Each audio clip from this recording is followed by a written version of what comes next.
Ralphie Report, recruiting, game review, and game balls for today. So game balls that was tough. The defensive side was tough to give a game ball, but we'll dive into that. So first thing, let's start Ralphie Report, right? First thing, obviously, Colorado beat Iowa State in Boulder 24-17 on Friday. Just a well-played game by Colorado. Right, obviously, they could have won by more, but is what it is. No big deal.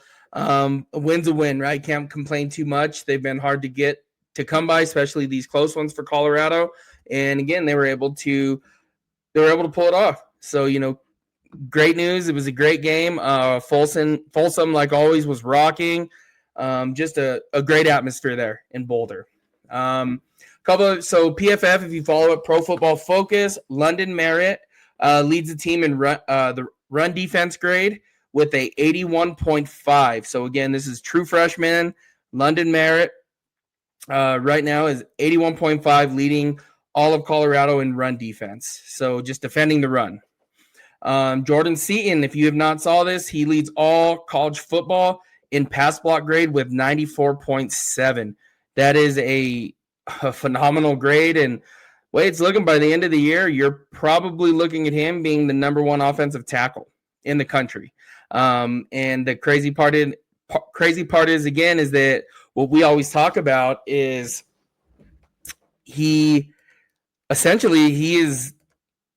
not able to come out till next year. So he'll be back next year. Again, just fantastic. Really cool stuff. Now our guy, right, I should say, Caden Salter led all quarterbacks in the country in a passing grade from PFF with a 92.0, so 92 flat. That was a phenomenal game by Caden Salter. It didn't start off the prettiest, which we'll talk about a little more, but man, he really turned that thing around mid-game and just looked like a completely different player than we were used to.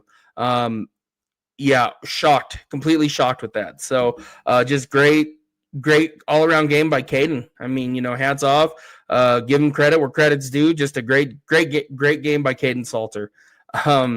Yes, Chad says, I wish they wouldn't fine the school for rushing the field. I know it is kind of wild, though. I did know Chase Soul got into it with the fan after. I think the kid was trying to pull his helmet away or doing something. I don't know what that was. We saw it on the field. I did see it a little bit later. It looked like the kid was trying to get his helmet for some reason. I don't know what that kid was thinking. Just a really, really dumb move on that kid's part. Like, just horrible. And I guess that's probably why they don't want fans rushing the field. But, I don't like finding the schools either. It's a lot of fun, right? That's part of the college game. Let me see. Colorado. One of the things I saw today, though, was Colorado ranks 11th in the nation with fastest time to pressure in FBS defenses. So on defense, they are one of the quickest schools to get to pressure, pressuring a quarterback. It is, and again, this is not like 11th in the Big 12 or on the western part of the country. This is 11th in the entire nation.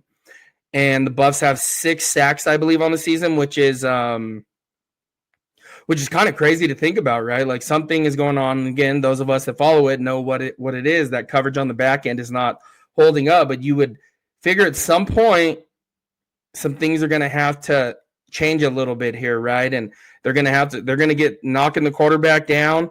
But this is just a crazy stat that I saw where I was like, man, how do they only have 6 sacks at this point? So just something to keep our eyes on, something that I wanted to throw out there. Like I said, that Buffs defense, since Georgia Tech, they get pressure on the quarterback. It's getting to the quarterback and having enough time. The guys in coverage need to cover long enough for them to get home. But just something, just kind of wild stat out there, right? Some of these things that come out that we don't expect to see. But anyway, there's some updates. And the fine real quick for rushing the field, I believe it's $50,000, so $50K.